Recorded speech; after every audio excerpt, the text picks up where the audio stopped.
Hey.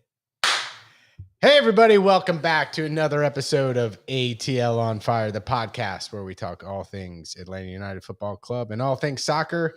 Dave, you've got a logo that's upright. What's up with that? Well, we're upside down still. I don't know if you've noticed. That's true, but, there's nothing left to be up, Yeah, there's no more fire in the fire. Let's just... it's gone. We're Just so you know, people, ATL the on fire ice. in the middle of the summer, it's fake. Yeah. So just like our team. Yeah. Jeez. Dave, you were at the last two games, right? Yes. So I was there on Wednesday night. I was there on Saturday, unfortunately. What was the crowd like? What's it like to be in a game environment? It wasn't awful, actually. I expected it to be completely moribund, but it wasn't terrible. I mean, the crowds weren't good. Yeah. But it wasn't as dead as I thought it was. People were trying to urge the team on, Mikey Dobbs. Yeah. Talk about urging us on. Hopefully Carmen is maybe on an airplane heading west. That's right. Urging us on. She's not able to join us this evening. You know what else is urging us on, Mikey Dobbs? What's that? Our sponsors. Our sponsors are always urging us on. Amazing. They always keep our spirits up. Correct. You want to tell them about it? Yeah. So while we're drinking something different tonight, if you want to enjoy a great Georgia wine, Wolf Mountain Vineyards up in the Dahlonega Plateau is your location to get away, maybe get a little higher altitude, get some air conditioning, some lunch, and do a wine tasting up there. I have to say, for those of you who are out there, so I was just out in Napa, wine tasting at some fantastic vineyards. I was at Clos de Val, which is one of the best wineries in Napa. And while I was there, because, I now collaborate with the Wolf Mountain Vineyard, guys from Brandon and whatever. And they said the whole Wolf Mountain Vineyard guys were all out there because they're discussing, exchanging ideas. So for those of you who want to know, those guys are serious, man. They really know what they're doing. 100%. You will not be disappointed. And also, you won't be disappointed if you make a visit to Wild Heaven Brewery. 3 locations here in Atlanta, one here in Avondale Estates on the West End, and a new one over by you, David, Toco Hills, that's got Fox Brothers Barbecue. And you're going to be doing a talk there, correct? On the 30th? That's correct. If you're out and about, you want to stop in, want to hear a little about science. Yeah. I'm going to be giving a science community lecture next Wednesday night. All right. It's 6, I think. Awesome. I'm going to try to make it up there. Cold beer and science is a good recipe too, to just relax and learn something. Double check the time for the others. Go ahead. So what did you bring us to drink tonight though, David? It's a Dolum Estates. Dolum? Am I pronouncing that correct? Napa. Napa Valley? Yeah. Yeah. So the doors are actually at 5:30 and my talk is at 6:30. It's $10. Comes with 1 free beer. Giddy up. So that's, it's not so bad. Yeah. Free beer, and then order yourself some barbecue with that extra change. That's right. Yeah. Yeah. So this is a decent Napa. Yeah, it's very nice. What do you think? I like it. It had a little chutzpah when I took the first sip there. All right. Not as good as your 50th birthday wine that we had the other night. Yeah. How can we have Carmen a 50th birthday wine when I'm only 46? Happy early birthday today. Your real birthday's in what, a couple hours? Yeah. Tomorrow. Yeah. The big 5-0. Oh, the big 5-0. Now everybody knows. Thanks, Mikey. Join the club. Join the club. All right. So Atlanta United, since our last podcast, which has been almost a month, there's been international break and all sorts of stuff happening. And talk a little bit about the U.S. men's national team. I don't think we have since the Gold Cup. It was only 2-3 weeks ago. Anyway. Yeah. It was like the 25th of June. The team went on a 3-game draw streak. It was 0-0 against DC United. A 1-1 draw against somebody, and then another 2-2 draw against somebody, and then on Saturday we start off hot, right? We could come out 1-0. I it's just somebody, whatever. It doesn't matter. Some score. Somebody. It doesn't matter. Yeah, we've given up. Yeah, but it's just we're going to talk soccer at this point, and so I think the topic of what we want to get into here that you brought to the table when you came in, we didn't want to sit here and just complain. Which is easy to do. We've been doing a lot of that. Actually, if you listen to the last podcast, You, Mikey Dowse, were, it's an all-time low. You were on the edge. You were like off the rails. Well, that's because I've crossed over. I have to go so extreme that now I've come to peace with the fact that we're just bad, and I'm just going to be happy. But your topic was what makes a good team. Yes, and what makes a bad soccer team. But I think you're asking that question from a lot of different angles, from probably, of course, coaching, but also the players, the mentality, all of that stuff. That one of the things that I think the parts greater, the sum greater than the parts. Yeah, one of the things I was thinking is that a lot of coaches are really good at, either coaching offense or coaching defense, but not necessarily both. And, one thing about both of us, we both played as defenders and we've played as forwards. We've been like the prime scorer on our team and one of the better defenders on the team. So I think it, maybe is why we see it the same way and why we see it a little bit different, than what most people see, because we've played it in both positions. So, when you're forward, you get used to what's good on offense and maybe what's bad, and the same vice versa when you're playing defense. Well, maybe I'll just jump in from the last 20 years where I've been a lazy old man playing up front and getting worse and worse. But, the same thing applies when things aren't working, even on like a little 7v7 field. If you're the only one that has their back turned to goal and the rest of the team isn't really pushing up, it can be really frustrating to try to manufacture goals. And, I think that probably... You mean when you're kind of on an island? Yeah. But interesting with Atlanta United, we've been talking about it earlier on in the year. We do have numbers in the box. But not a lot of quality in terms of like the chances. It's actually interesting you say that, because we have pointed it out. We do have numbers in the box, but we don't necessarily have a lot of numbers in midfield, right? So like when we have the same number of midfielders. I'm not talking about the formation, but I'm talking about when we're transitioning to offense, we don't have a ton of options for playing the ball through the middle. We kind of have, a long option and then maybe one guy with the ball, maybe a second guy, but it's not like there's tons of options. But back to playing offense, like particularly 11 aside, right? You need that creativity. It's much harder in 11 aside to change the speed and put the back line on their heels. And that's what I loved about, 2017, 18, even 19. You had teams on their heels. And that didn't mean that we had, 80% possession and we always had them on their heels. No, we were an exciting brand of soccer that took those moments, and the rest of the team they all knew that this is when we're bombing up, and we're gonna go right. And when you have that as someone up front, whether that was Joseph or whomever, it's infectious in terms of the people that want to get involved. Well, one of the things our friend Doug was talking about in the championship team, those of you who are watching, then you'll remember Gressel was out wide, and sometimes we would have Almiron and Joseph running through the middle, right? But sometimes we would have an outlet out wide, and then Gressel would play an early ball in behind the defenders, right? So that was like a different midfield combination. And one of the things, like you think about this team, right? So we have supposed to have three on the front line, right? So there's Latte Loth in the center, but then it's usually it's Saba and it's been other people, but we use those players. We play to Saba's feet, we play to Almiron, but they're not super open. And even if they are, it's not like lots of people are running through the middle. Right. And when we have seen the creative moments, it had like early on in the season, it was Saba outright, and he was getting it with wide open space. He was putting players on their heels, and there was. I mean, when's the last time we saw that? It's been games and games and games. We occasionally get forward and get into dangerous positions, but it's really methodical. It's not quick. And then, when we do get the ball deep in their end, when there's a cross from Lennon or somebody's getting to the end line, we tend to have a lot of guys in the box by then. But when we're breaking through the midfield, there's not a lot of options.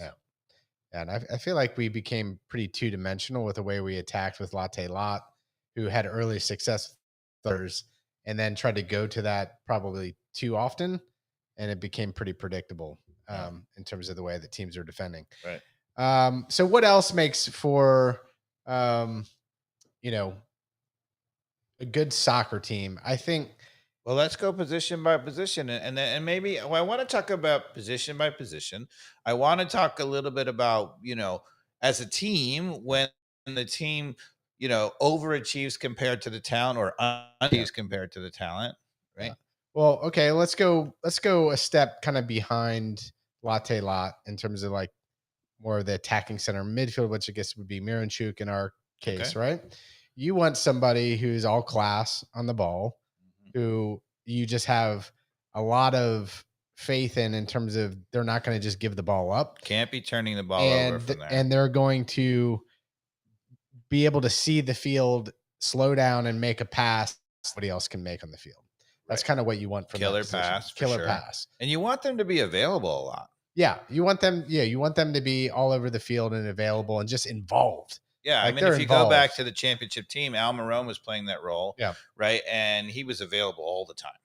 Yeah, it's actually interesting because as an attacking midfielder on that team, right, often he would pick up the ball 20 yards out in front of our center backs. Like he was pretty deep, but he was always available. Yeah, and you need a lot of creativity, and that can come in a lot of different ways. It doesn't have to be like taking people on and beating them. It can be just pure vision and class of being able to just play a beautiful ball that nobody else can. So Miranchuk checks the box in terms of when he's on the ball, he's really hard to dispossess. Yeah.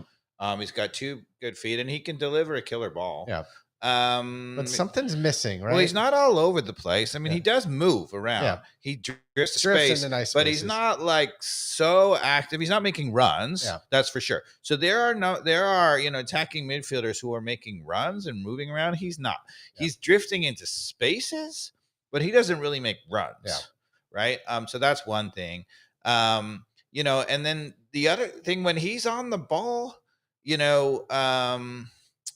not going to dribble by anybody. Yeah. Al Marone a lot of times would dribble into a space and create in those old years. He's not going to do that. He's not going to dribble by a guy or dribble, away from somebody. And he doesn't have it. So what I think is for a Miranchuk, could he be amazing? If he has a lot of options, he can really pull the string. But he doesn't have that many options. And why is that? Well, it's funny because I look at our team, and in terms of willing runners, and I see, Saba as a willing runner. Mm-hmm. I mean, not lately, but Al Marone and Latte. I see Al Marone and Latte Loth, all of who seem willing runners. And at the beginning of the season, they were interchanging. You would see them, different sides or whatever. It didn't work that well, but because we had other problems. But that's gone, right? Like I feel like the team has reined it in. We don't have that freedom, right? And those guys should be freedom to just run and go where they see the, find the game. I think that's a good transition to what makes a good winger or forward. Yeah. Right. Out in Saba and Al Marone, right? Of course it is work rate. Like those guys have to be some of the fittest guys on the field. So fitness, first and foremost, is critical in those positions because at times they should run back and help when necessary. It's not necessarily their main role. Got to be able to get up and down, get up and down, and that makes a huge difference, and it builds trust with the guys behind you when you save their ass, and you show that. Like I think there's trust that's built when you do that. As that's not my job, and it doesn't mean that you should be doing that all the time because then you're not a release option. Yeah, but there's moments where you can really build the trust by. If you see our team though, so again, comparing to our championship team, right? So in our championship team, those guys around to the team or Villalba who was there, and those guys were expected to track back and get in a tackle, and pressure the ball. But no, they didn't have a defensive role. Yeah. Right. If you look at our team now, at times, Saba or Al Marone are outside expected to mark the outside guys occasionally. And that just seems and that's unnecessary. Right. Which brings me to my next point, which is the most important thing is that they be creative and attack people. Right. They need to be the two people on the field that instill fear in the other team. Right. And boy, lately, like Saba obviously hasn't been getting the starts to do that, but I saw, he's at least willing to do it when I see him. Like he doesn't seem afraid to attack people. No. Almiron is a little bit more hesitant than I'd like to see. Particularly, he was never a guy who took a guy on though. Like he was a guy who would attack the space, and when a guy cut him back, he would turn and go the other way. This is MLS though. I know. He, in 2022, I don't really think he's that different. In 2022, he's blazing by people in the EPL and scoring some of the best goals of EPL. That's not very long ago. He should be able to attack people a little more than I am seeing versus what I saw even in a little bit of the recent games, where it's a little too slow, like no ideas on how we're going to build it up, and nothing really happens. I'm not saying I disagree, but to say there's also not, again, because there's not a lot of movement. Yeah. It compounds it, right? Because as soon as there's movement, then he has places to go. Yeah. Right. Because he can, you see it actually, him faking agree. A guy and going into a space. He does that really well. Yeah. Right. He has that amazing cut, like he just sells it and boom, he's gone. Right. But, that only works if there's a pass. Yeah. Right. Well, no, I mean, now I think we're talking about with our front four, who are our best players, some observable patterns that have emerged that are the lack of movement for each other. Yeah. In a way that is just committed to winning. Yeah. And when, that's from like the whistle of just being like, you have this mentality, you're going to absolutely score. Yeah. And we have lost that completely. You saw it the first 3 games and I was like, yeah, we're back, baby. Because I saw it, even though we got unlucky a lot on not finishing above them. Yep. It was there. Yep. It was there. It is long gone. It's gone. It is totally out of our DNA now. Right. So one thing is as a coach, or what I want to see in an amazing team, right? So when the ball turns over, those front guys, regardless of whether it's 1 or 3 or whatever, I want to see them really available. I want to have them where the defender have to make a choice, right? So I always talk about, like, off the, if you're the attacker, right? Don't be standing next to your defender, right? Go get away from them, go a little wide, go a little deep, and make them make a choice. So the ball turns over, they have a choice, right? They either have to come up and get you, right? In which case they potentially get sucked out of their position, right? And leave an open space behind them, or they have to leave you open, in which case they can just play to you and you turn, right? You have to make them make choices. Yeah. And one of the things about us offensively, right? Even so, a lot of times when the ball turns over, one of the two, Saba or Almiron, is actually along the back line. So then that becomes they're not even, can't be an option there, right? They're just getting going, right? They could be a secondary option and maybe a well-timed secondary option because they can be running up the field. But you need the first ball, right? That first ball, one of the things that the audience, the crowd, they land out is reacting to a lot of times. Maybe we play the first ball, but the second ball is like just to keep possession, right? It's backwards, it's sideways, because there's no easy second ball. Yeah. So do we want to move on to the other center mids? Where do you want to go from here? Wherever you want to go. Let's do that. So what do we got? More of like a holding center mid, and center midfield, the 6 behind. Yeah. So Sleece and Click is the example of that. Well, Click hasn't played in a long time, right? So it's been Sleece and Mayumba lately. Sleece and Mayumba lately. Well, I haven't been watching much. Sleece and Fortune. Yeah, Fortune. So okay, let's go there, right? And we'll talk about Click being on waivers here in a minute. Right. Gone. So let me ask you, what do you want from those players? What do you like to see?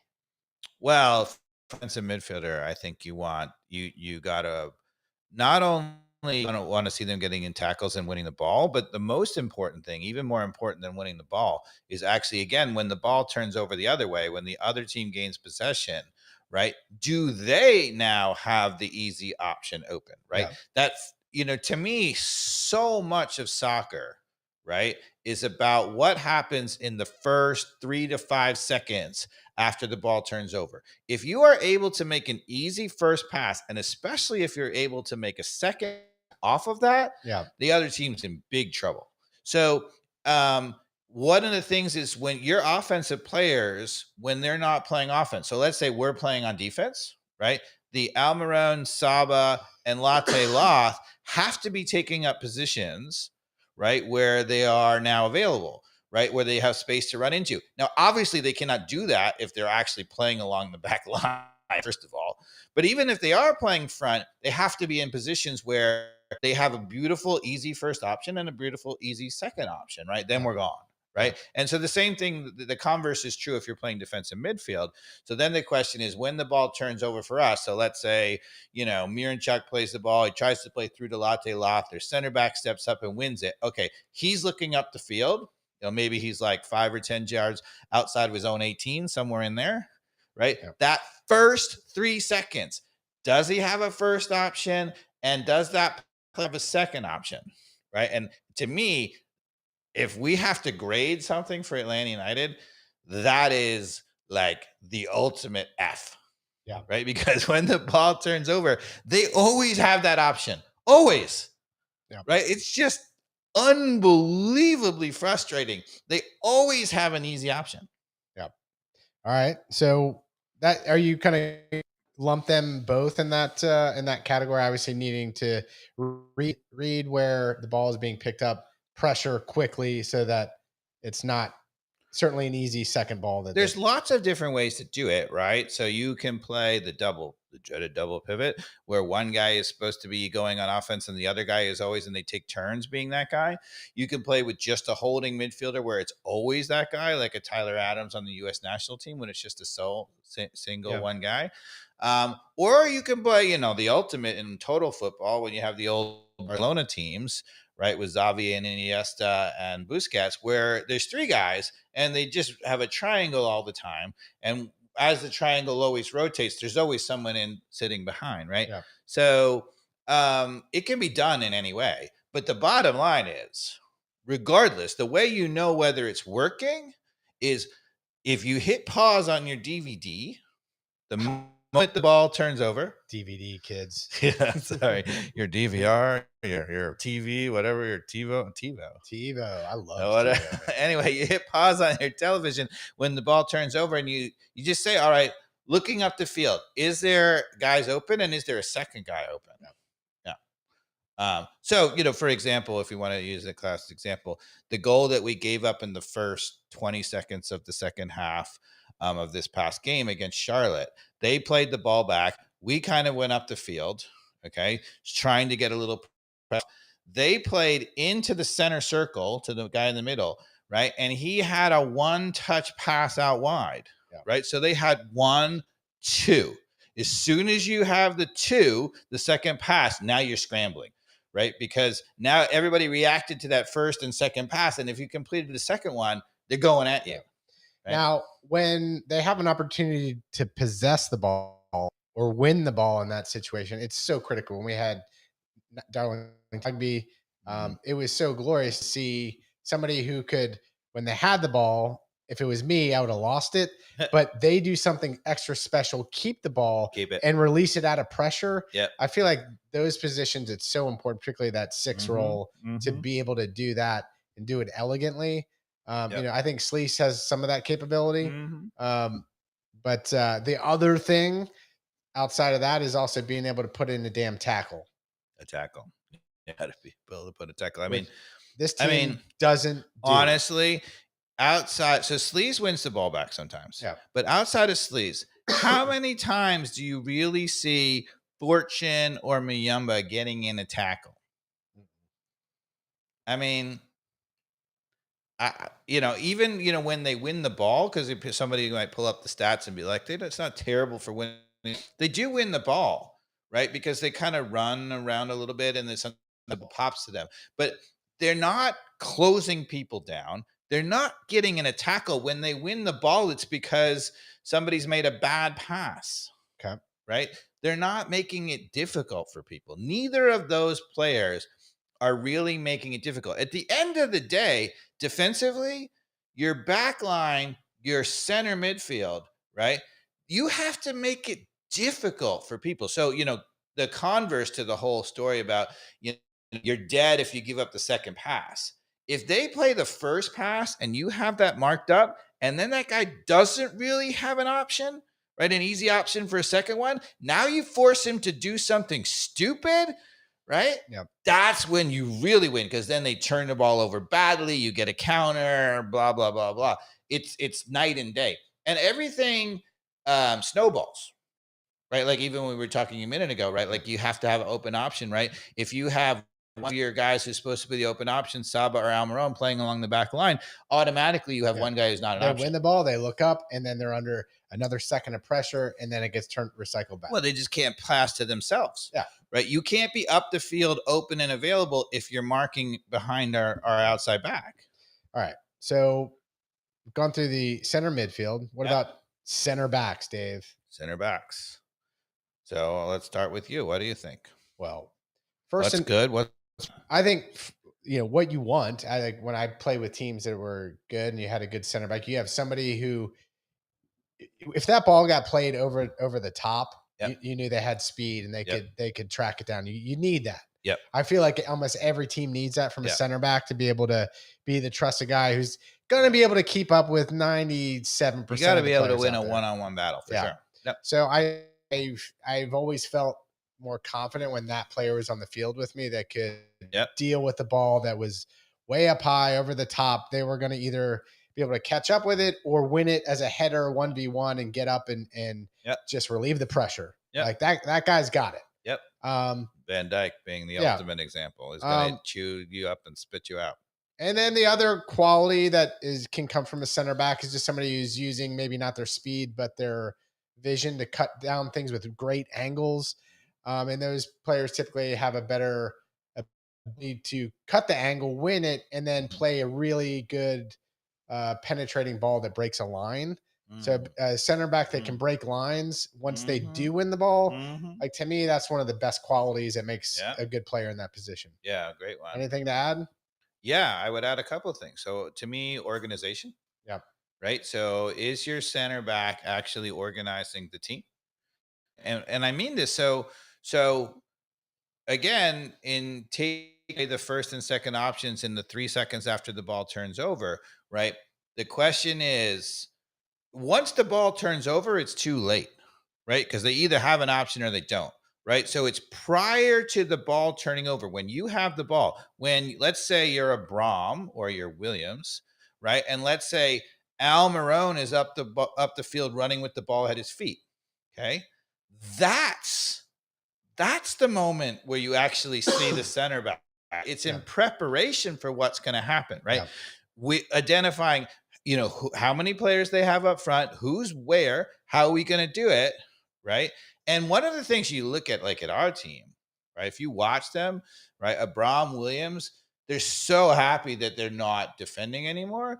They're just walking up the field, right? So that brings me to another attribute that I see from a center back, which is I want somebody who can be absolutely mean to the other team and to our own team for that matter. And everybody in the stadium or on the field should feel it and know that they kind of have a little bit of alpha in them in terms of, even if they're a jerk, like they're a necessary part of the equation to do something reckless every once in a while. Well, I would say I would tweak that slightly to say accountability, right? So there's some guys who are just jerks, and that doesn't help you that much. But if you have a guy who's like gonna hold you accountable, that's what I mean. Right? Yeah. That's the key, right? Like who's not, not mark, you're not marking and he's not going to let it happen. You're not organized. He's not going to let it happen. Right. Yeah. You get over here. Hey, you get over here. The other thing when it comes to being a center back is in the penalty area, right? The ability to read the danger, right? So that means, a guy is driving towards our end line, right? Let's say, and looking for a cross, right? You see that the center backs who are just watching the ball and their attacker stopped, right? And they don't know that. Yeah. And they're wide open for a cutback. The best defenders, like Morales in the game the other night. The best when he looked, he was like, "What happened? Did he kick it between my legs? Yeah, that was because you just stopped and didn't realize. Yeah, or you kept going. And so you have to know So a good center back has to be able to read the danger. So first of all, you have to know if they're playing in behind one of the outside backs, do I stay in the middle and not get pulled out, or can I go win that ball? Making those decisions, right? Reading the game, making decisions, right? But then also once it gets into the penalty area, right? Where is the danger? Where do I, go? How do I stop with the guy? Did he stop? Can I stop? The best ones, I don't know if the guy who played a long time ago, Terry for Chelsea, didn't have a lot of attributes. He wasn't that quick, wasn't fast for anything, right? But he always, in the penalty area, he never got caught not reading the danger. It was never ball watching, and it was always like, I know where the ball's likely to go, and I'm going to make you make the harder play. Yeah. Right. I'm going to take away the easy cutback and see what happens. Right. So as a center back, you also have to be able to do that. And then the other thing about center backs in today's game, right, is that there are two of them. I mean, occasionally teams play with only three in the back and one center back, but almost every team's playing with two center backs. We certainly are. So then now you got two guys. Right. And one of the things that I see from our two center backs, so when you have two center backs, there are not that many teams, back in the day, everybody was playing 4-4-2. There were two center. Not really. I mean, when's the last time you saw a team playing with two true center forwards? Very rarely. So it's always 2v1. Okay. So once you have a 2v1, right, you have to take advantage of that. Yeah. Right. So that means that one guy has to be going to win the ball. It's a classic pressure cover, but you have to communicate. What you cannot have is one guy who's freeloading in the system, because if there's one guy freeloading the system, that means there's one guy somewhere on their team that's open, because people think, well, there's only one center back there, so the two of us get to mark them. There is no way you can have two center backs and their only job is to mark one forward, because you are constantly then leaving somebody else. So the reason why you have two center backs is so that they can make decisions together. One guy can go and the other guy can cover. So that brings me to my next point that is sorely missing. I haven't seen this maybe all year. Correct me if I'm wrong if you've seen this. And when we were clicking with Miles Robinson and he was playing at his best, which he went through moments where he stopped doing this, which is a center back, when we do have time, we're passing it back and forth through the backfield, then looks up and sees green space and can take it. Take the space. And then you're the X factor as the center back, stepping up lines. And then the other team says, oh, shit. Yeah. That's something that Morales did. Is it? Okay. He would take the space. He's really good on the ball. Okay. I think he really lacks some qualities as a defender, but he's really good on the ball. So consistently we've missed that. And, you can't do that all the time, but when you're clicking on all cylinders and you're moving the ball around, that again is where some creativity needs to come from a center back who push the team forward by taking that green space. Or a center back, going forward. I mean, how do you feel about a center back joining the offense? That's great. Not all the time, but when it's their moment, they should see it and go 100%. I couldn't agree more. To me, when the team is playing confident and freedom, a center back has to have the ability to not only step and take that space, but pass it off and keep going. Why not? And it's not like, like Sleece or somebody's not going to recognize that and be like, go on, get it done. And again, we talk about attributes of a great team. Like when you see another teammate kind of go outside of their role, you're excited for them. You want them to, If you watch Sleece on our team, right, many, many times he is actually marking their center forward, which is a total disaster. Right? Because if you have two center backs and your defensive midfielder is marking their center forward, that means you have two guys doing nothing. Two guys doing nothing and a bunch of cushion the next set of the wave behind. There's this huge gap in between. In this last game, it was the first goal that we gave up. No, the second goal. They gave it one right after halftime. The second goal, they were right at midfield. They made the so-called split the line pass. But I mean, their forward could not have been more wide open. I mean, it was Zaha and Edwards was marking him, and Edwards just did not just step. All you had to do is just step in front of him, get run over.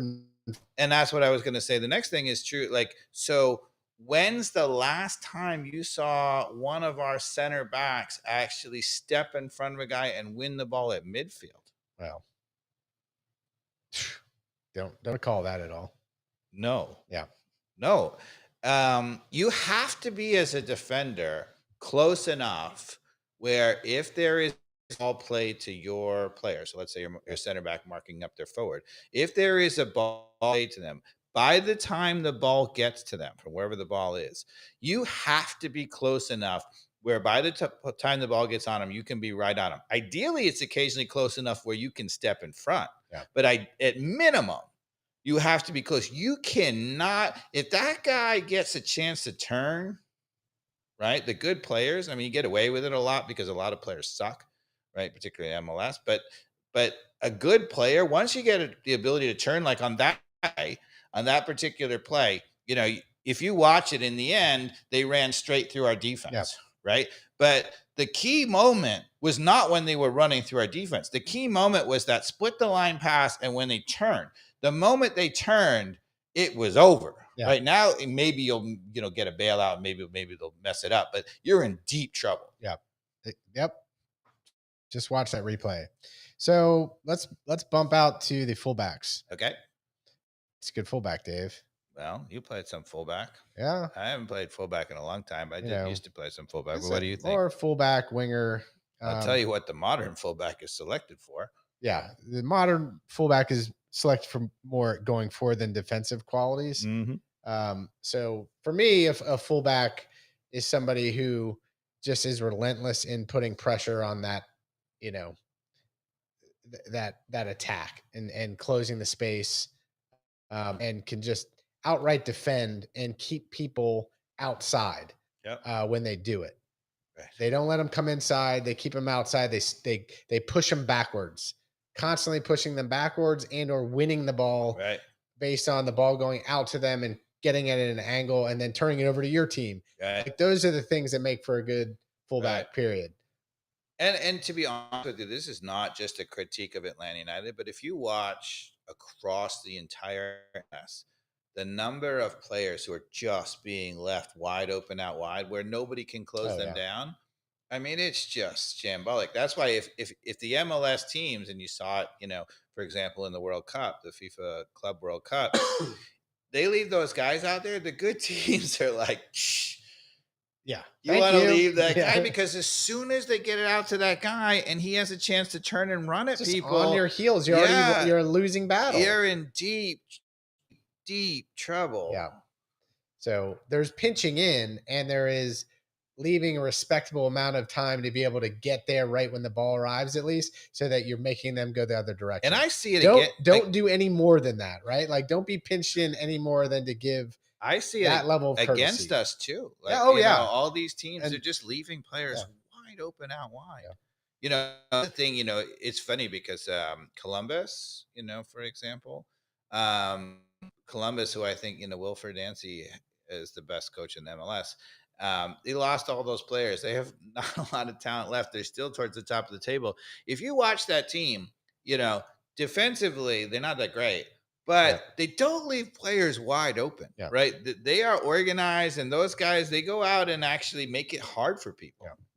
Yeah. And, they need to be super fit. And ideally, at least one of your fullbacks is desired to bomb up and be able to put in an early cross, particularly. So that's a good quality that is almost needed by one of the fullbacks, if not both. Yeah, I mean, and it depends on what you have up front, right? I mean, if you have, the kind of team you don't need it, right? Then, but it's always opening it up, right? So that late run on the outside, because again, against anybody, who's responsible for marking your outside back? Yeah. Right. And the answer ultimately is sort of if they have an outside midfielder, but, there's not a lot of wingers who are going to track that run that well, right? So that's a dangerous run. If it's unpredictable, if it's well timed, and if you can quickly transition to get people available where that run now is joining the fray as an extra guy and overloading it. We pointed it out all the time with Pineda that, he had the guy up there as a quote unquote extra guy overloading it, but it was so static. It didn't. We would have 2v1 out all day, and their outside back would be like, okay, I don't care. Because he's, if he tries to run, he's going to go outside. He's just going to, your only choice is to go check back to your own goal and get the ball. Yeah. So that's not good. So anything else on fullbacks before we go to goalkeeper? I mean, your fullbacks have, ideally, like, why is Jedi Robinson, elite? Because one, he can win the battles, right? And defensively, he doesn't bite on, bad, cuts and whatever, get fooled, right? And obviously he's got a motor where he can really get up and down. Yeah, and certainly in this day and age, like you've got to have great footwork and be able to play out of tight spaces and feel comfortable in that playing out of the back situation, because those fullbacks often get a lot of pressure on the way that they've got to interchange between the other center backs and the midfielders to get the ball released and get going. And in the books, but that's why Jedi Robinson is great too. And he's proven as a U.S. player that he can play under the highest level of pressure and be a part of that super comfortable in tight space. Not only possess ball, but then be bombing down the left side after breaking the lines there. It also helps if in the box, how to mark a guy in the box, right? I talk about, for Manchester United, Lisandro Martinez, he's like, 5 foot, right? But he knows how to mark a guy in the box. When he's marking a guy, he will never let you get to the cross first.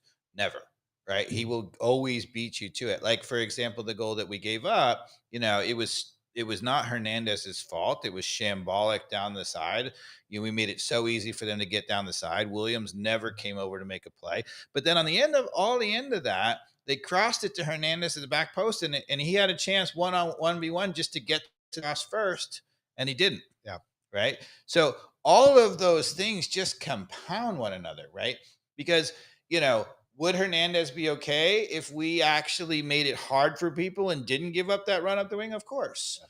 Right. But once you do that, you also need sometimes occasionally a guy to bail you out and actually make a play. And so often we don't. Yeah. We just don't.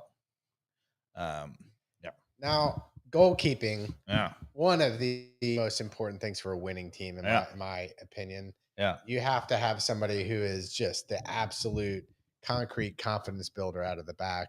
And as much as we love Brad Guzan, those days are gone as far as what I think he brings to the table. Yeah. Yes, you want a goalkeeper who can be a great shot stopper. And from time to time, you still see that from Brad. But I think other attributes now are way more important for what I want from a great goalkeeper in terms of being able to read the game, come out with speed with their feet. And that they're going to get out there early and fast. So they almost become this extra center back with their own speed that pushes the two center backs up, because they can read that space behind them and shut it down better than most center backs could. They almost have to be like that level of intellect, being able to play the angles.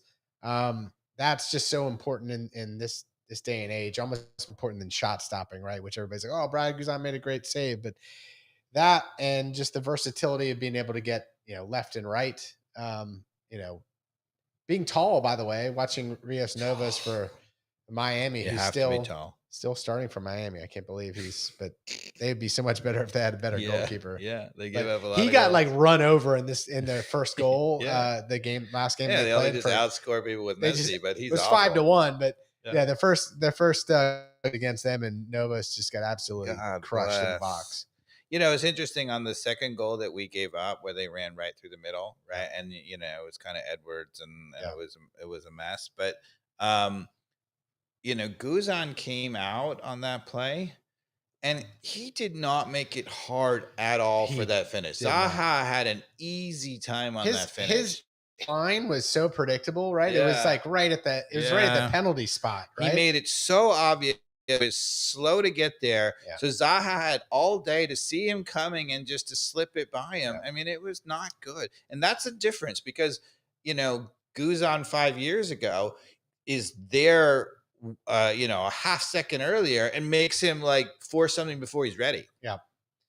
So, and obviously you want somebody that can just have vision as a goalkeeper and again play those just strangely early kicks or throws that Mhm. just change the momentum.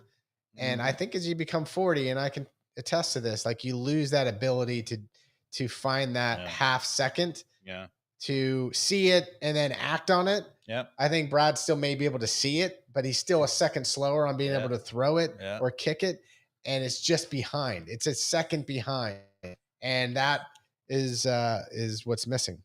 So I agree. You want a goalkeeper who can command box, who's a dominant presence. That makes you feel so good as a defender that anything, up in the air, he's got your back. yeah. And he's always been that guy, but he's now like occasionally hesitant on it. Sometimes he's on his line when he could come. Sometimes he's coming when maybe he should stay on his line. Like, because he's lost that half second, his decision making is a little off, Yeah. right? It's not perfect, right? And it's such a fine line, right? Yeah. Because there are moments where, you could stay on your line or you could come for a ball, and either of them could work for making the save. But it's if you delay a split second and then come, not going to work, right? Or vice versa, not going to work, right? It has to be Yeah. precise, right? And it has to work for the goalkeeper who you are.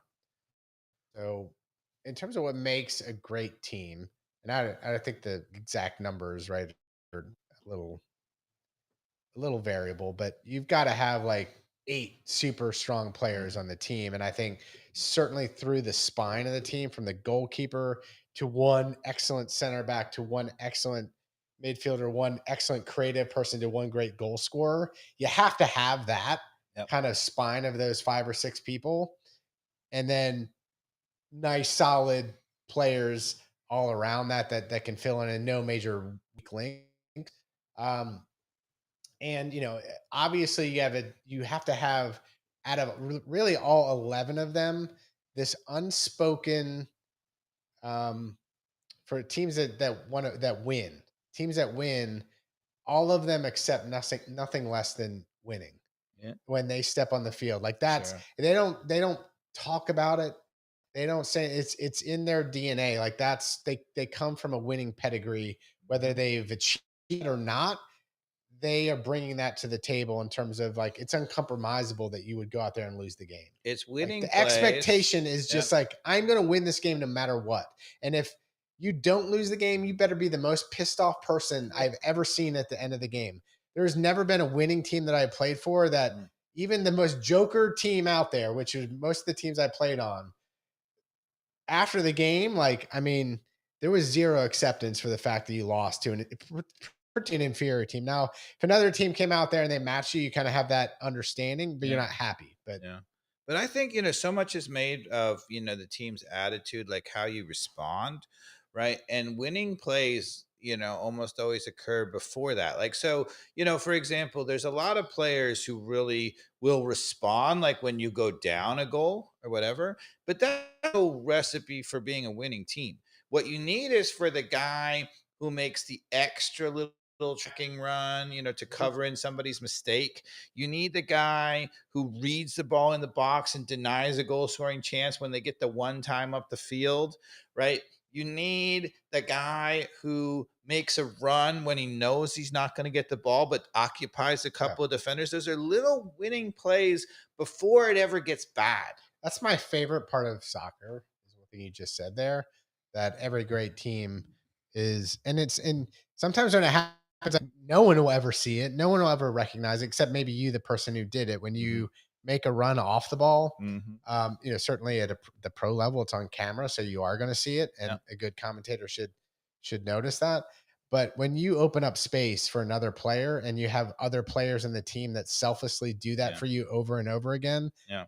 especially when you're playing another team that plays into that and they let it happen over and over again, and that whether that's like pinching in and wrestle that outside space that he used to get all the time, right? Like there's Yeah. there's there's ways to manufacture that happen on good teams. And they're little force multiplying things, right? I think winning teams is force multiplying. So, for example, right, like you have to know what your players can do, right? If you play the ball up top and you've got a guy who can dribble by his guy all the time. I think it was maybe early on, was it Joseph Martinez or something? There was one play that we were talking about years ago, and I think Lennon ran on to be the second option, right? And I was like, all he had to do was stay away, and Joseph had that guy beat or whatever. I don't know, maybe it wasn't Joseph, but whoever it was, maybe it was Almada, whatever it was, he was going to beat the guy. And you have to know when the time they need your help, right? You know, if you're Miranchuk and you're one-on-one running with the guy, he needs that pass. So now he can either play it or fake it and then curl it, right? You don't, he needs that all the time, right? But if you have a latte, lots of times you're just bringing another defender over there and getting in his way, right? So you have to understand. Or for example, if you have a latte loth like on this team, right, you need somebody who can play a ball early and over, right? He is a force multiplier if you use it early. If you don't use it and then he stops running, or worst case scenario, which he's doing a lot of now, which is like hanging in and checking in, that's not going to help your team. You want him over the top looking for that early ball and making defenders super afraid. They're ecstatic when Latte Loth checks to a ball. Right. I mean, that is like heaven. If you're a defender, you're like, oh, he's not going to run by me because I know I can't get with him. You're like, come on. So there are combinations, right, that make winning plays, right? And one of the things I wanted you to talk about, and I want to talk about a little bit, is roles, right? The great teams have roles. Like if they have a guy, if you have, going back in the day to when Messi was playing on Argentina, right? They had a couple of those teams that really struggled, Argentina, right? Because it was Sergio Aguero and it was Higuain and some other guys. And they were still playing like in their clubs, like they were trying to be the guy. And what you really needed to do was get the ball to Messi and get out of the way. And then maybe, wait for him to beat the guy and be the secondary guy. I mean, Suarez is perfect at that for now because he's not trying to be the guy. All he knows is Messi going to beat the guy, and I just eventually have to be there. He's going to find me, right? So that's like the two guys fit. Suarez is a terrible player at this point. Like he's old and slow. It looks like he's about to die. Right. But he still works really well with Messi because he's not trying to do that. He knows where to be. Right. He knows where not to be. He knows the timing and he knows where not to be. And that is a critical thing. The force multiplier, like the roles, like if you're on the team, there are times and there's so many people who just, are critical. Like Lennon came to the team and that's when we went right into the doghouse. Right? It was 7 years he's been here or whatever. We've been terrible.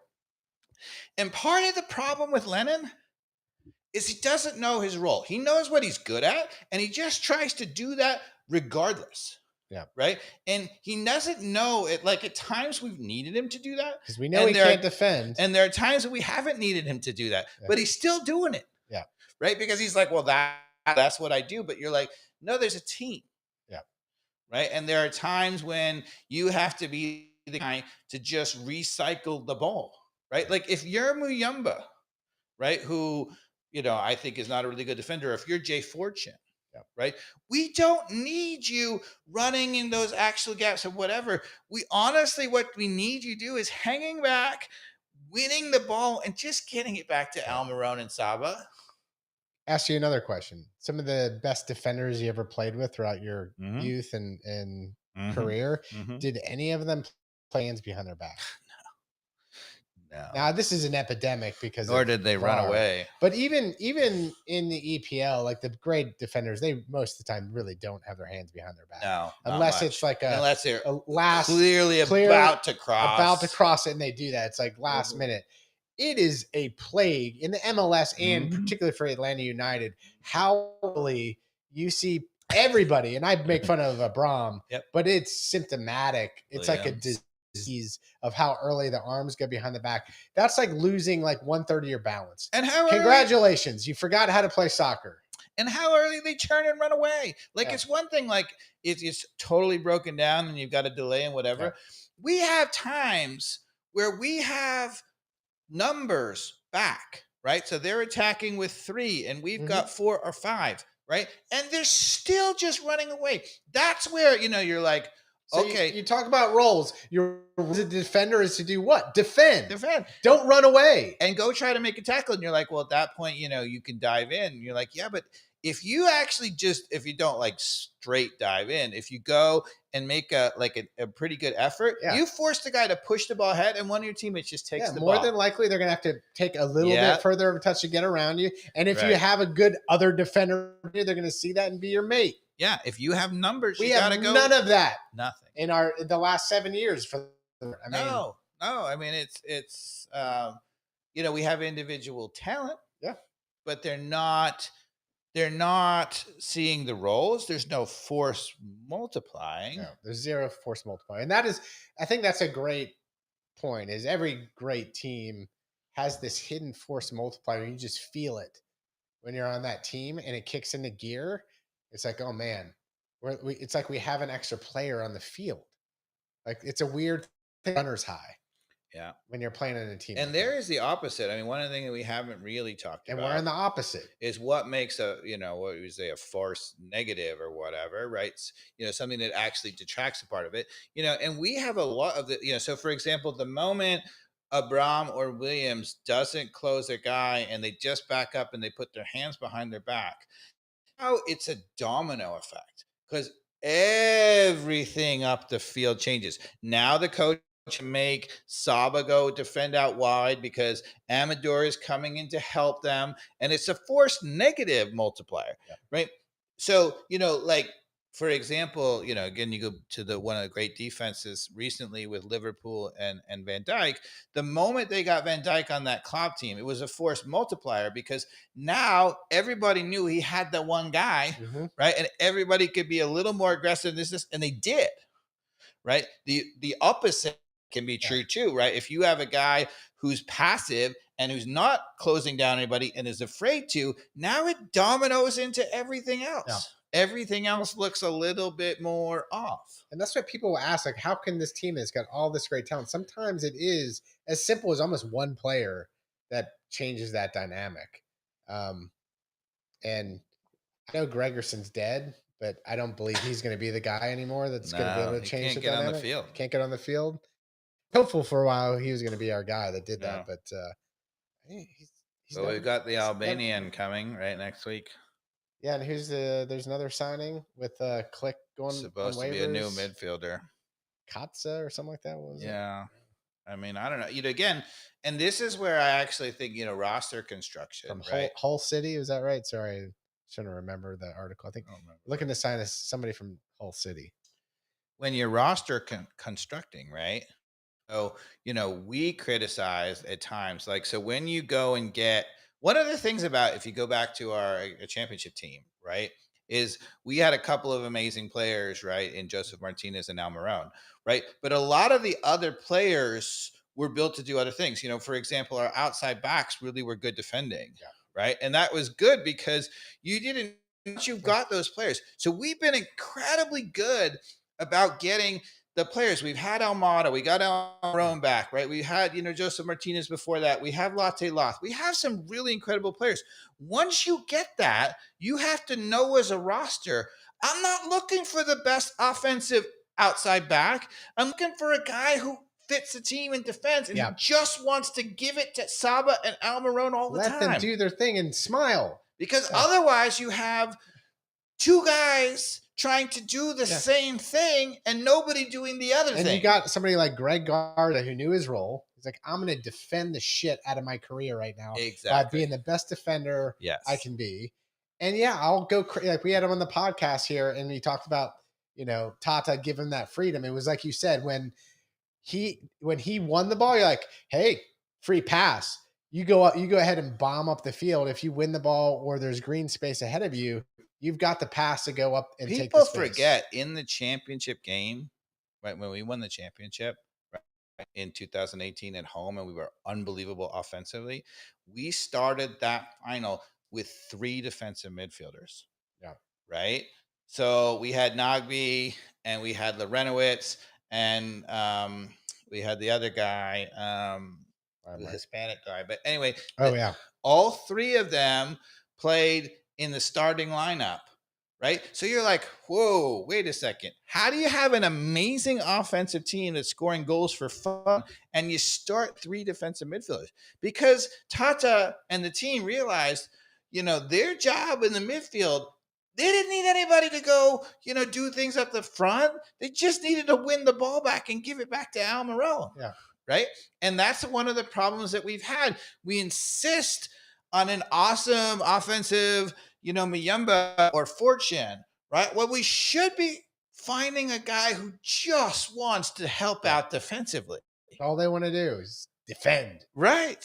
I mean, if you, for example, a force multiplier on this team who wasn't really that great a player, no offense, if you go back and take vintage Lorenowitz and put him on this team right next to Sleaze, right? And he's the guy, he's going to sit and he's just going to try to win the ball and he's going to do the dirty things, right? That would pass out the side. He's going to pass it up to Miranchuk. Incredibly more important, right? And so, it's funny because, again, we're looking at the players we have, like, for example, Will Riley, right? Will Riley looks like he's great on the ball, right? The problem is he's the same thing.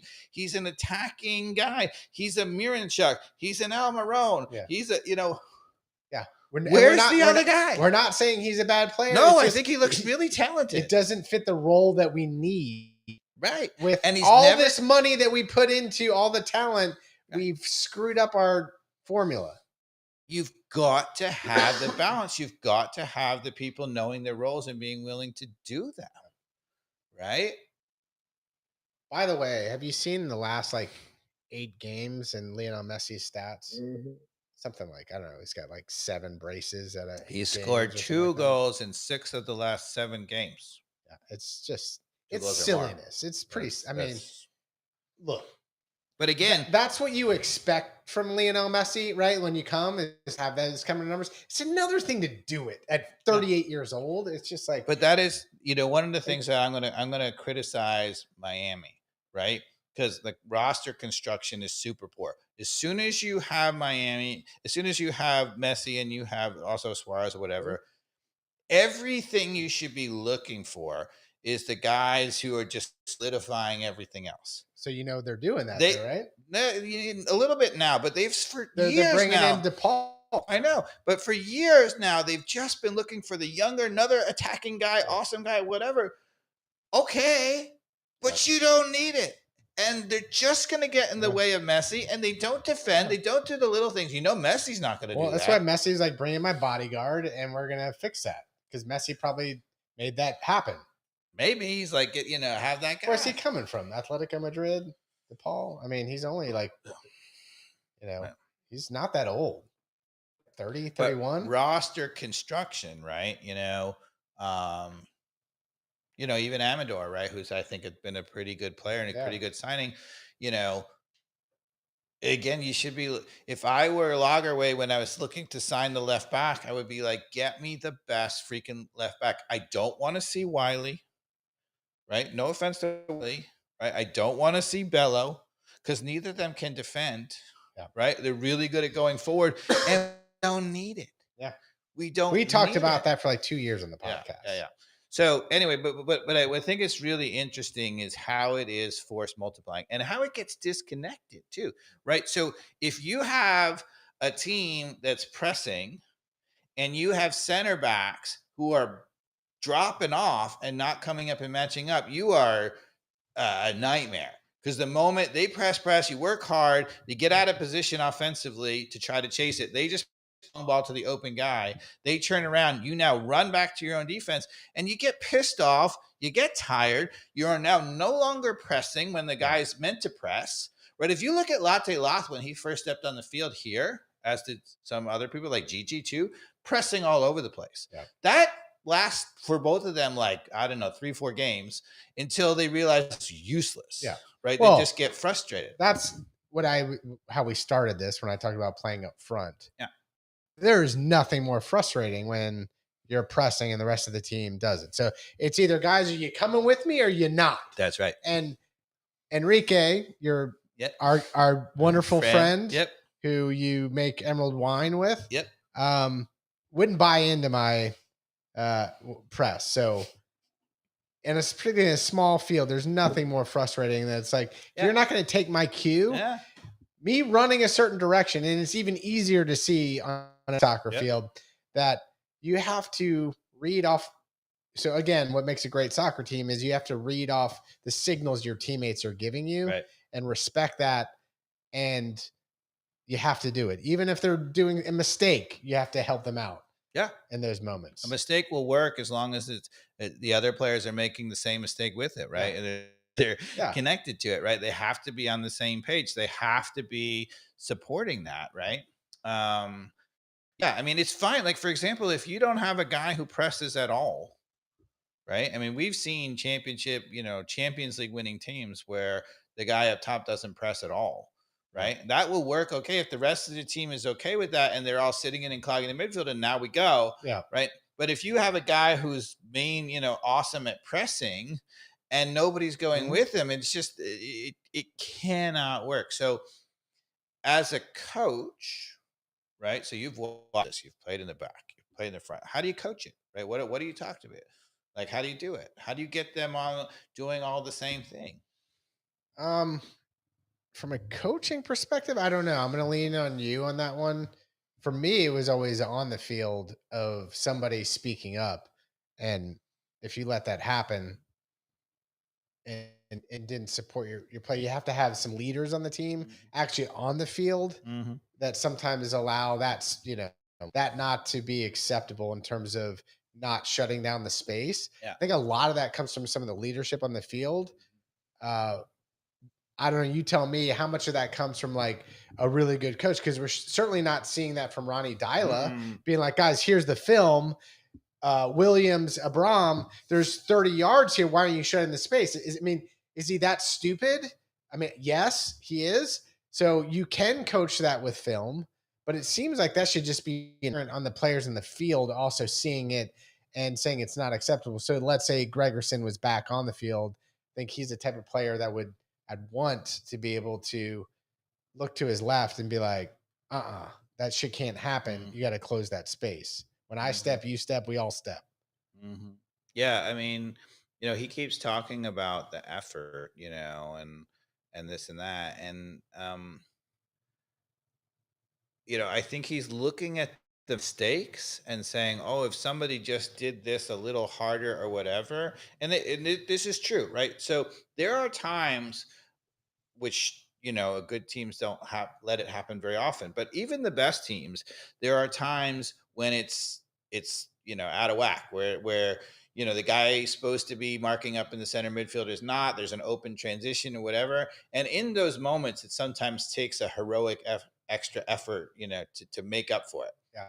right? But the bottom line is no amount of heroic efforts will ever do that consistently, right? Because you have to be able to actually have a system that works, right? Because um you know um that's the thing, to make it consistent, right? And so as a coach, what I would say is the way you coach it is the first thing you have to do is you have to decide what kind of team you are. And you have to decide it based on the players that you have. I mean, Manchester United right now is going through a horrific time because they have a coach who just decided that that's his system, and be damned if I don't have the players to play it, right? They forced him into it, right? He's got Garnacho as an outside back, right? I mean, That's smart. an Yeah. overlapping outside back, and you're like, that's not Yeah. his talent at all, right?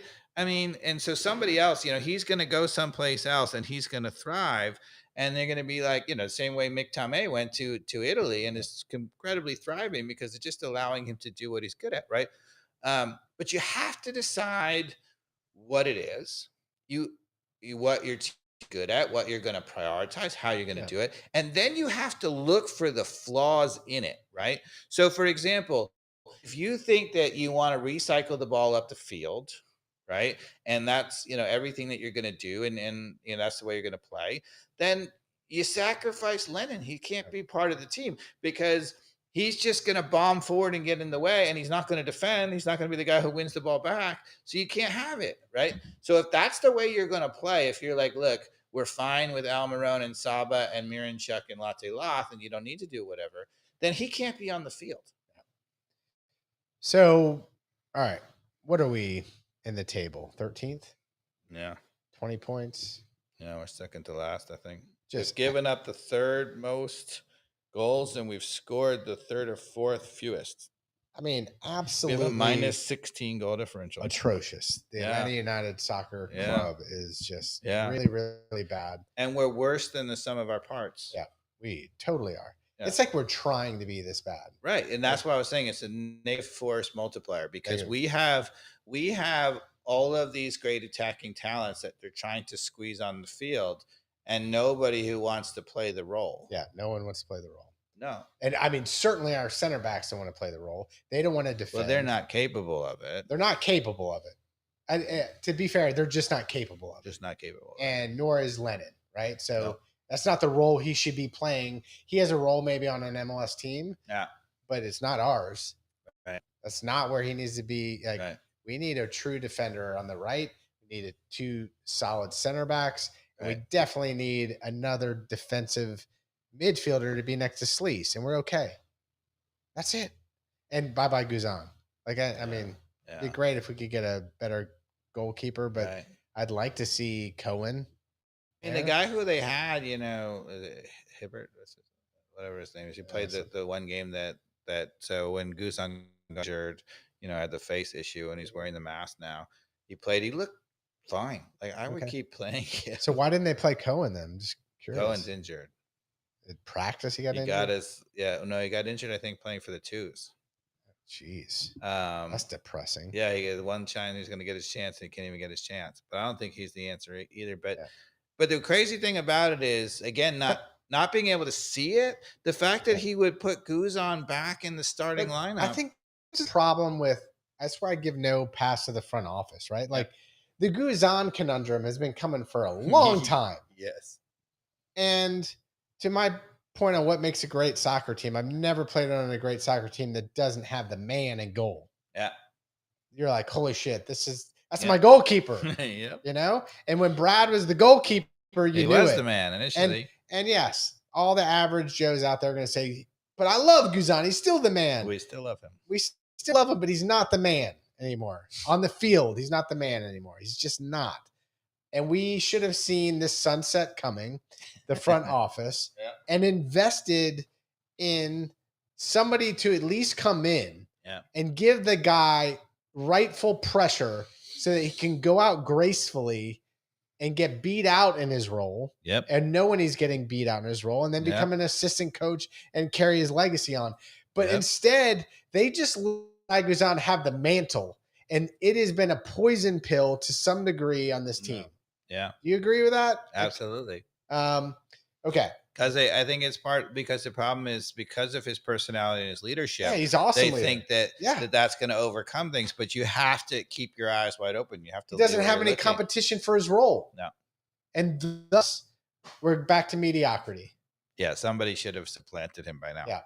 So our front office, and terrible news about Garth and his. It's really interesting because I've given them a lot of credit. Yeah, I mean, let's first and foremost say, we wish the best to Garth Lagerwey. Yeah. Anything that we say about him is about the team and the tactics. Yeah. It's not as a person. He's an amazing guy, and nothing is ever personal. Like, nothing is even ever personal with Pineda. Nothing is personal with Ronnie Dyla. Probably some of the best people you'd ever want. Pineda sems like a super nice guy. Go hang out with. Yeah. But that doesn't mean that I am happy with their contribution, and their role. So. Yeah. So, the problem, with, Brad Guzan, right, is that, he's got too many leadership qualities and they think that's making up for things. But, you got to be ruthless, right? Yeah. And you got to know when it's going on. And the thing about it is, it's like the front office. I mean, the front office, I've been really, giving them a lot of credit because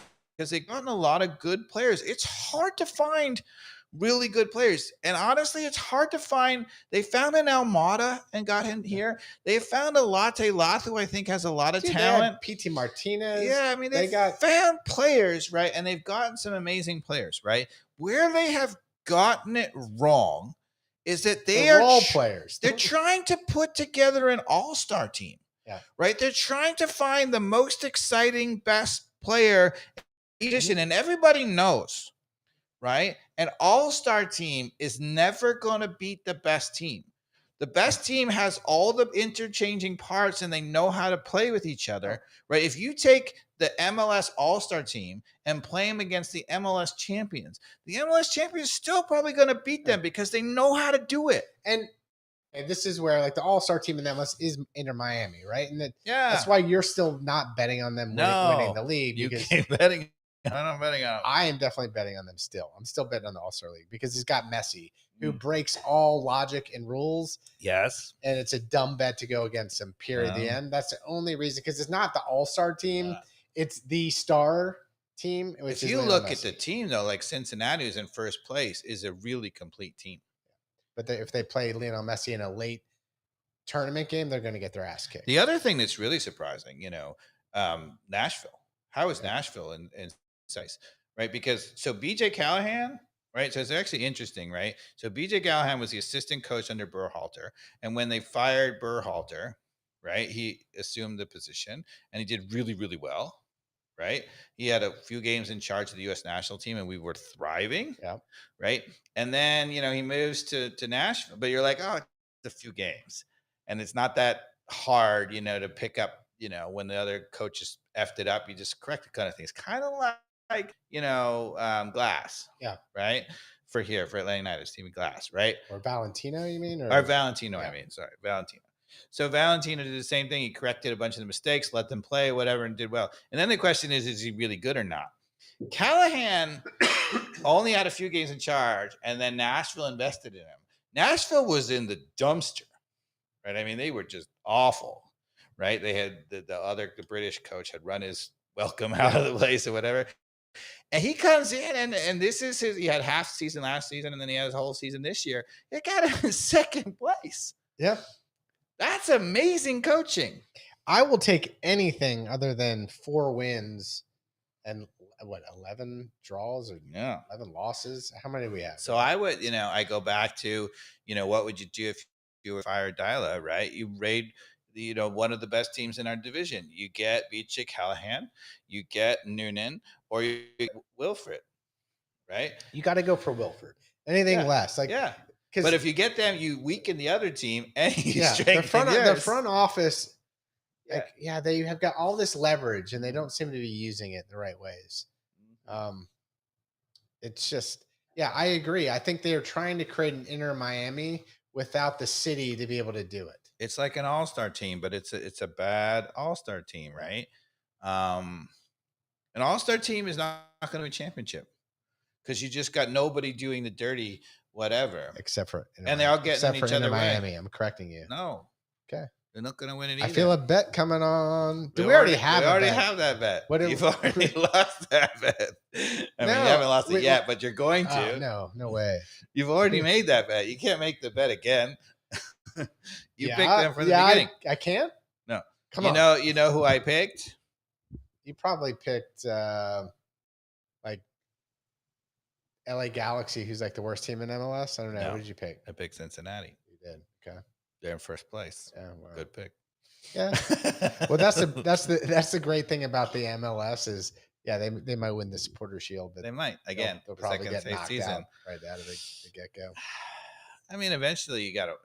If they win it all, they're going to win. Yeah. If they have a really balanced team, they have it all, and they made the right additions to that team. But that team, they've got a couple of real superstars on offense, right?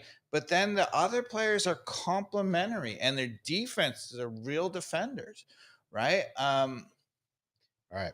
So summer has been full of soccer, right? We've had the Gold Cup, we've had the Club World Cup, We got Leagues Cup coming up, baby. Yeah. Still exists. How does that still exist? How's that a thing? It seems like it's run its course. Now, you and I were excited about it. Seemed like a good idea. We had a comment about it was Hibbert who was, I was saying, the goalkeeper, the backup goalkeeper. Yeah, go ahead. And the Colonel's giving you the happy birthday on the big 5-0. Thank you, Colonel. So I don't know. Did you tune into any of this? Club World Cup, waste of time? Do you think it's just a FIFA money grab? Or, I mean, you got to love the concept, right? Of like, who's the best club team in the world? But is it worth, with soccer, is it really, it's not plausible to pull it off is the problem. I mean, here's the problem, right? It's the timing, right? Yeah. So they have a super long club season and now they've extended it or whatever. And then, and then those guys, God bless them, they got to go, 2 weeks later, they get the week off and then they go back, and it's just a recipe for disaster. It's actually interesting if you look at the Gold Cup, which is another version of that, right? So, whatever the reason or whatever, we had our best players who didn't play, Pulisic, Jedi Robinson. Injuries, right? A lot of injuries that were real. Didn't play, right? So now Weston McKennie didn't play, but he played in the Club World Cup, so that's bad. But anyway, the Mexican took all their players. And the question is going to be a year from now, as you're leading into the World Cup, do those guys benefit? Do they look, fit and healthy and a little bit quicker because they've really had a longer offseason? It's a gamble because you miss that time of them getting to know each other and the team. I would say I think it's worth it, because you never have a national team that's ever going to play like a club team that's really perfectly synchronized. You just want to have a lot of the best players in the right spots. You and I kind of argue. I think there's a bunch of drama over the Christian Pulisic not coming, and he said, "Hey, give me the two Nations League games, and then I'll take off." Right. Or, this was behind the scenes, like him asking, not him demanding, by the way. Then Pochettino was like, "No," but I still think Christian Pulisic should have come back and been a part of this thing, even if he rested like 90% of the time. It sucks. Nope. He's got so much pressure on him.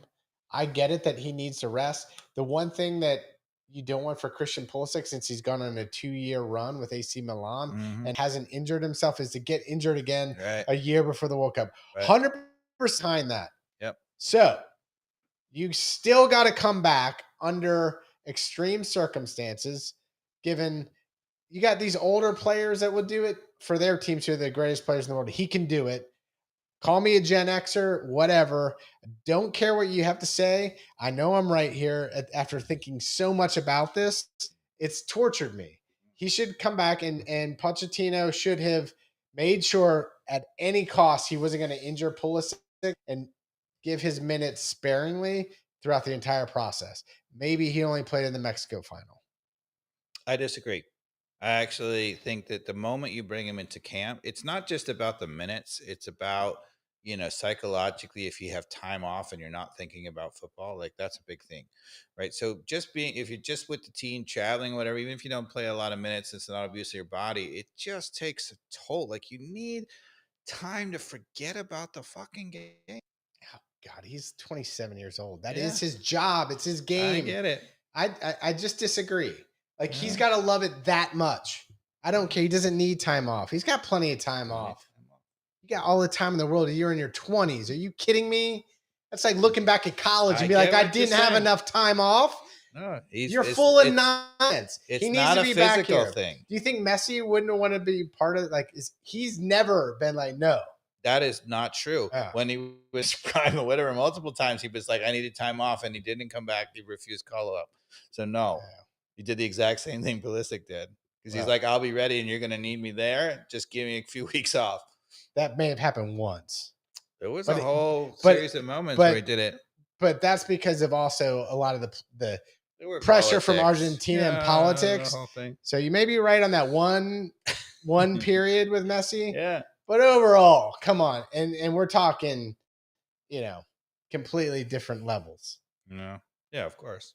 And Pulisic's under way more pressure. And then he's got to come out. Then he's got to come out and say what he said to defend himself. And then you got Pochettino. It's just more, it's so ridiculous, the back and forth that U.S. Soccer Federation and the coach and the players can't get right. All right. I want to bring this back to Atlanta United, and I want to talk about the last 2 transfers. Okay, so we just this afternoon released Click. Yep. Put them. So what does that mean when you put somebody on waivers? We're only allowed to waive like 1 or 2 players a year, but you're allowed to waive them, which means you can just no. And I don't think you can like contractually you still have to pay his contract. That doesn't get you out of that, but it gets you out of the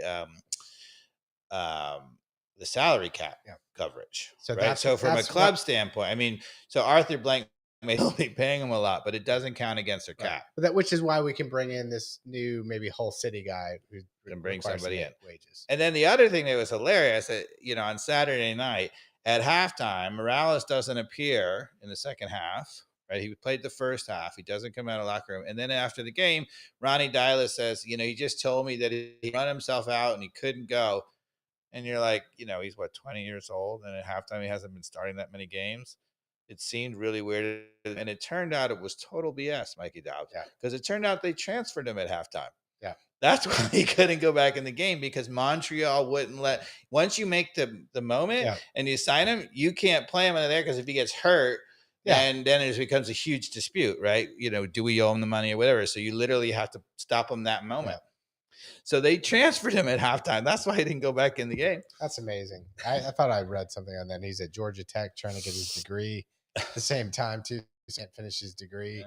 So how do you feel? So first of all, right, this is now another, young center defender following on the footsteps of George Campbell, who we sent to Montreal and who is now going to the Premier League, I believe. Right, he's transferring from George Montreal. Campbell is? Oh well. So this was the second young center defender who's going to Montreal. How do you feel? I feel like again, honestly, since Frank DeBoer left, that nobody knows how to defend as a coach on this team. There's zero defense. Right. So you're fine with seeing him go, or nobody knows how to coach a defender. So of course I'm not fine.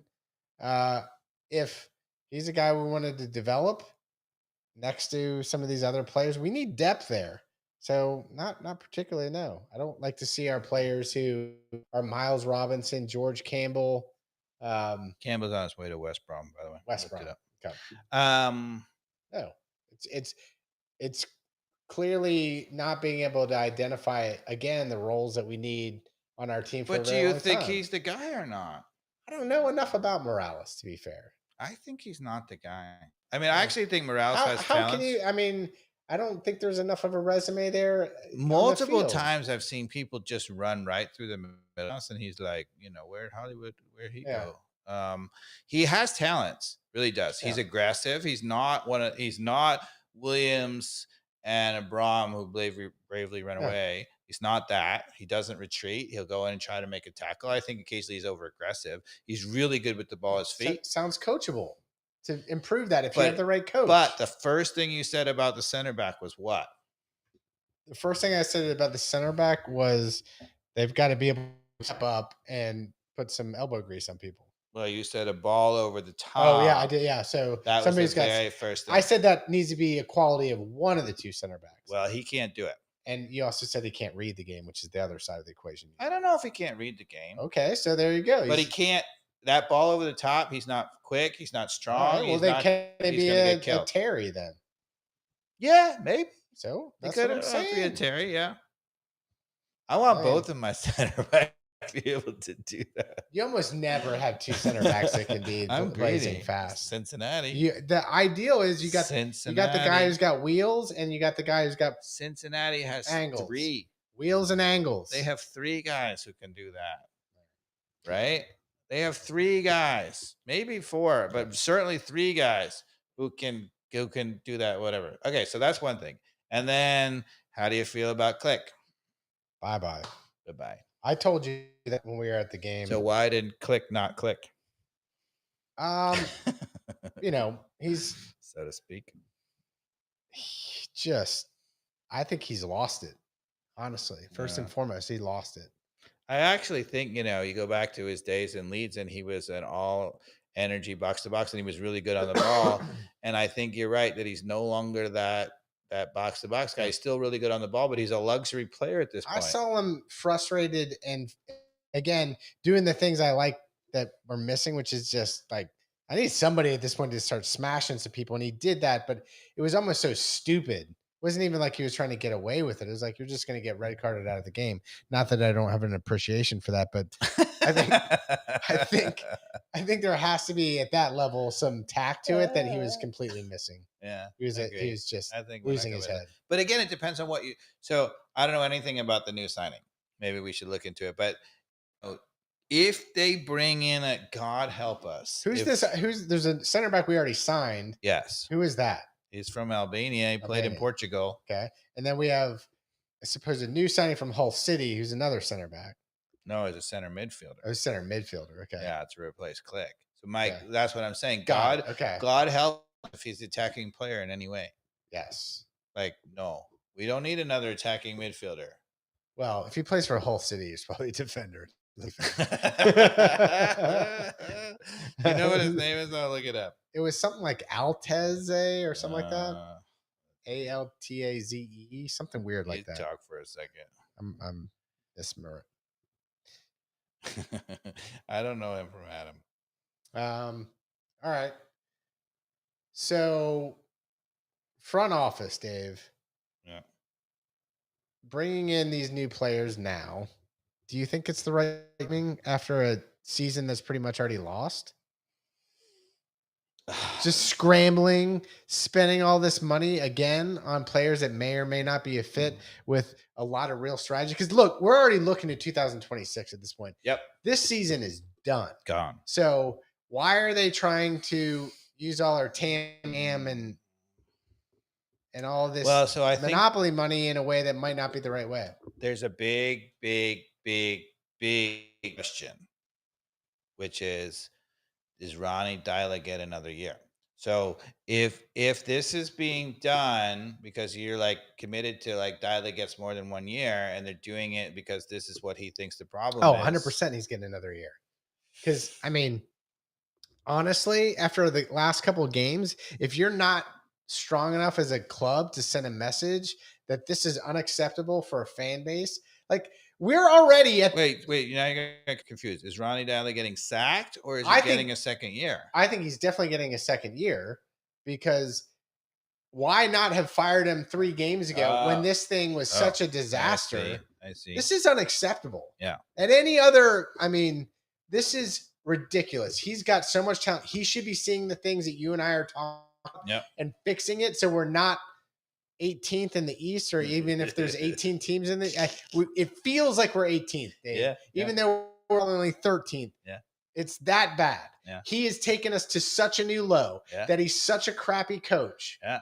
He's literally that bad that anybody else just like driving the bus there would have us maybe 1 level up at worst.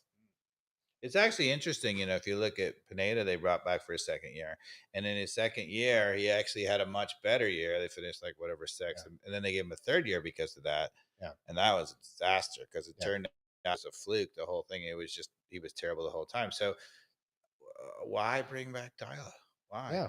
That's what I'm saying. Like, honestly, if Deila, we'd have us at 6 right now, I'd talk about firing him. This is ridiculous. We have a fan who's giving us the name Steven. What is this? Alzate. Oh, that's the Hull guy. City. The Hull City. So if you know whether or not he's an attacking player, you let us know. Say, hey, Google AI. Is I had the letters mixed up, eh? But yeah, it's all too late for this season, obviously. Yeah. So it's a clear message that they're giving him a second year. Yeah. I mean, there's no way they're not. But would you? Would I? No. No. Not after seeing the fact that Abram again started so many games that you lack the creativity or the brains to realize you absolutely have to change something from somebody who's running backwards, not defending. Yeah. And now we got Derek Williams who's doing the same thing. Like those guys too. Yeah, so bad. You're so bad. Those guys should be gone. And just putting in some other options and letting these guys play with no fear. What do we got? We got another comment. we got from the fan base, right? They had 2 loan spells at Standard Liège where he played under Atlanta United head coach Ronnie Dyla. So, but you didn't say whether he was offensive or defensive. Yeah. He's a center midfielder, I know, but I don't really know that much about him. Let us know, Troy. What are his stats? Does he ever score? If he scores, that's bad. We want a guy who doesn't score. Yeah. I mean, you laugh about that. Yeah. How do you bring in someone? Yes, we want a guy who doesn't score. Yeah. We want a guy who knows how to tackle. Yeah. Knows how to close down spaces, keep the ball. And I mean, Nagbe doesn't score, right? Yeah. Nagbe's, how many championships has Nagbe won in the MLS? 3 or 4? Yeah, I think it's 4 now. Yeah. Right? And he doesn't score. I mean, he scores a wonder goal every now and again, but his probably averages a goal a year. Yeah. That's what we want. We want a guy who averages a goal a year. Yeah. We want an Nagbe, but we want an Nagbe in his prime. That's what we need. That's the guy we need. And that's the glue, right, that goes with it. Troy says that he's typically a defensive midfielder, so maybe there's hope. But, if he does that, we're going to Ronnie Dyla. Here's what's going to happen. You know how not good Ronnie Dyla is? Ronnie Dyla is going to bring him in, and he's going to replace Sleaze. He's going to play with this guy, and Sleaze's going to go to the bench. Like the same way Pineda did it, right? Do you remember? But who would he put in? Did he put in Muyumba in this guy? He would have Muyumba and Fortune, yeah. Because Muyumba had a header in the last game? Yeah, exactly. Oh, God. Who was the... Again, we don't want Muyumba up there scoring headers. We want Latte Lot. And I mean, Pineda felt this way, right? So we got an extra... another defender. And instead of actually playing them both, he just replaced one with the other. That's not going to do it. It's not going to do it. Right? Play them both. Free the rest of the team. Right? And for God's sakes, please get rid of Lennon. To close out this podcast, Dave. Okay. You brought the theme of what makes a great soccer team. Makes a great team? Is there any other terrible team? Are there any other ingredients that you need to have a great soccer team? I mean, there's all this talk about culture and yada yada. But it's culture. What culture is having players. I'll tell a story from when I was in high school. So when I was in high school in New York, we won the state championship of the big schools, which is really hard to do. You got to win 8 consecutive single elimination games. We were one of the best, high school teams for a long time. And we were down in the Long Island championship game. We were down 1-0. Okay. And the coach, who was an idiot, right? The coach, got in there and he said exactly what Dyla said. You got to, play it harder. They're outworking us, blah, blah, blah. And it was a really interesting situation because it was from a local team. But is there any coach that has never said the way you just said, by the way? No. Every coach ever who's even a great coach. I bet there are. Come on. They all in those moments. No, the best coaches, they're very rare, but I think there are. But anyway, so I'm just not buying what you're selling on that, by the way, just to throw you under the bus on that. Because every coach, even Klopp or whoever, they're going to be like, you're not playing hard enough. Let me finish the story. Go ahead. Right. So I played center midfield. There was 2 of our center midfielders, and I was the leading scorer in the state of New York from center midfield. I had, I think, 13 goals and 13 assists or something my senior center midfield. Right. Anyway, that was that guy I played with. Yeah, exactly. Anyway, so I had played on the same club team as all these guys, right? Yeah. We had the starting 11 I had known since I was 5, right? And we got on the field. And, one of the guys who was really, a friend who was probably our best player, he says to me, we got in a huddle. He's like, look, forget what that was, what the coach said. Right. He said, there's one guy on the team who's just killing us. Yeah. I mean, he's really good. And we weren't expecting. He's just killing us. He's the danger. And he said, so what you need to do, he looks at me. He's like, what you need to do is mark him out of the game. Don't do anything but mark him out of the game, and we'll go get the game back. Leave it to us to go get the game back. And I said, okay. I said, you have, it's 45-minute halves. I'm like, you've got 35 minutes to go get the game back. I'm going to mark him out of the game. At that point, if we're not back in the game, we're not taking the lead, then I got to go forward and join us and try to get a miracle. Yeah. Right? I marked him out of the game. He never touched the ball in the second half. We came back and won. But I was willing to do it. Yeah. We were smart enough to realize that, yes, that was the right thing to do. And as the leading scorer in a game that we were down, instead of being the guy like, I got to go make, the goal and get us a goal back, which I should have been the guy to do. I was one of the guys who could score for us. I was like, I get it.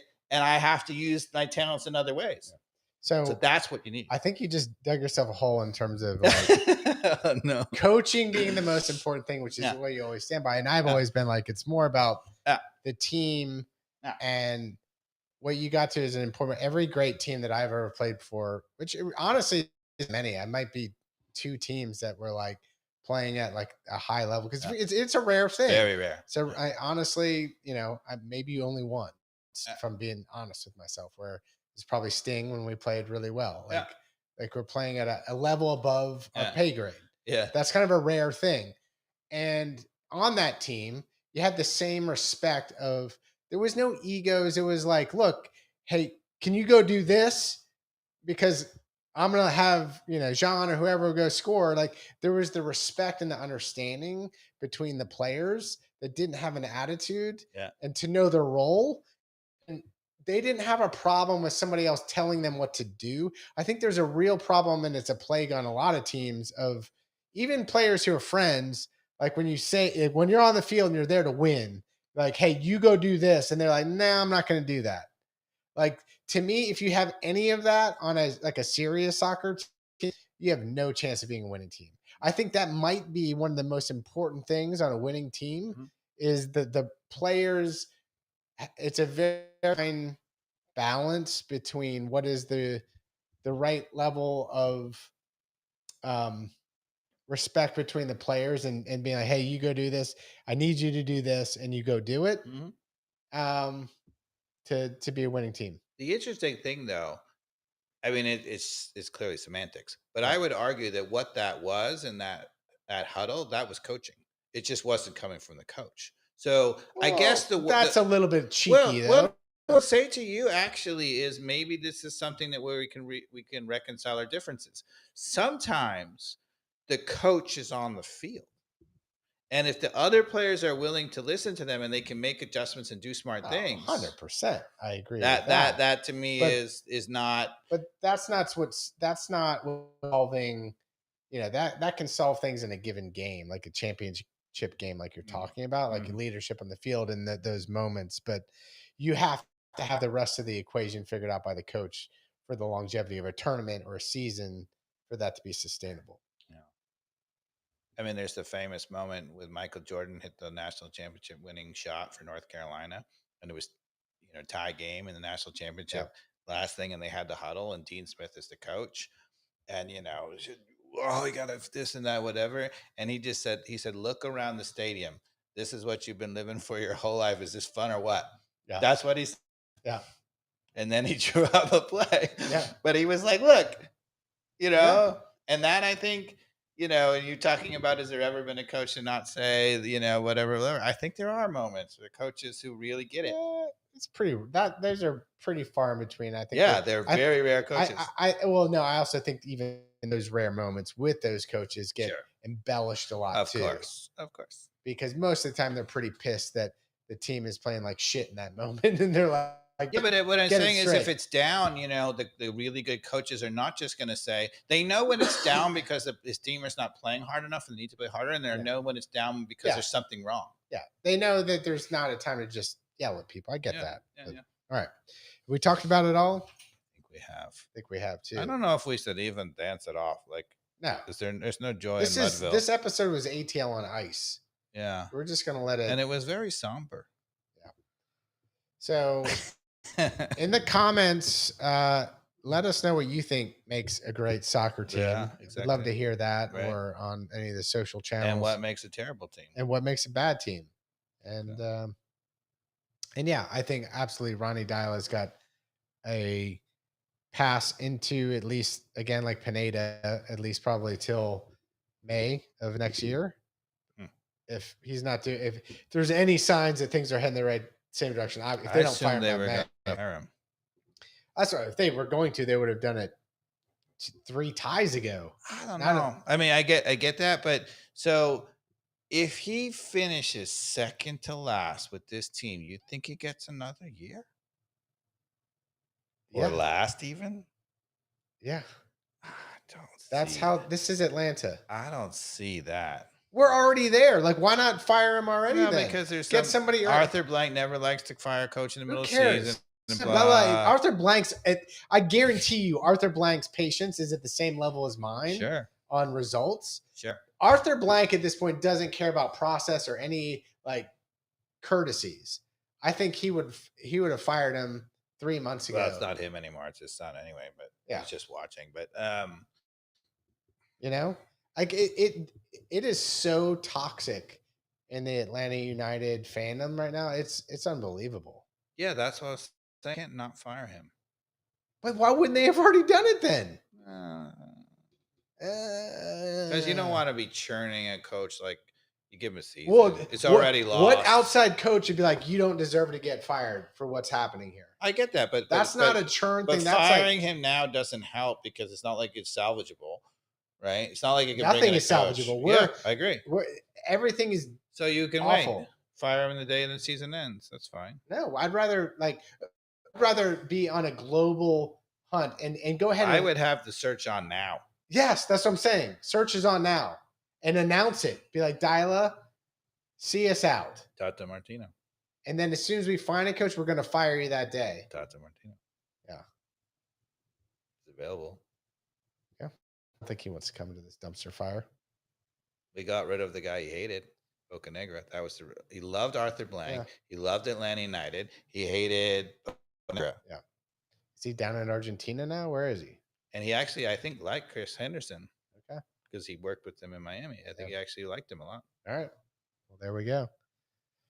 A little silver lining to end on ATL on Ice. All right, everybody. Thanks for listening. All right. Yeah. And Dave, you're traveling. When are we going to podcast next? Carmen will be back. No, we'll have the band together next week. All right, good. Let's do it. All right.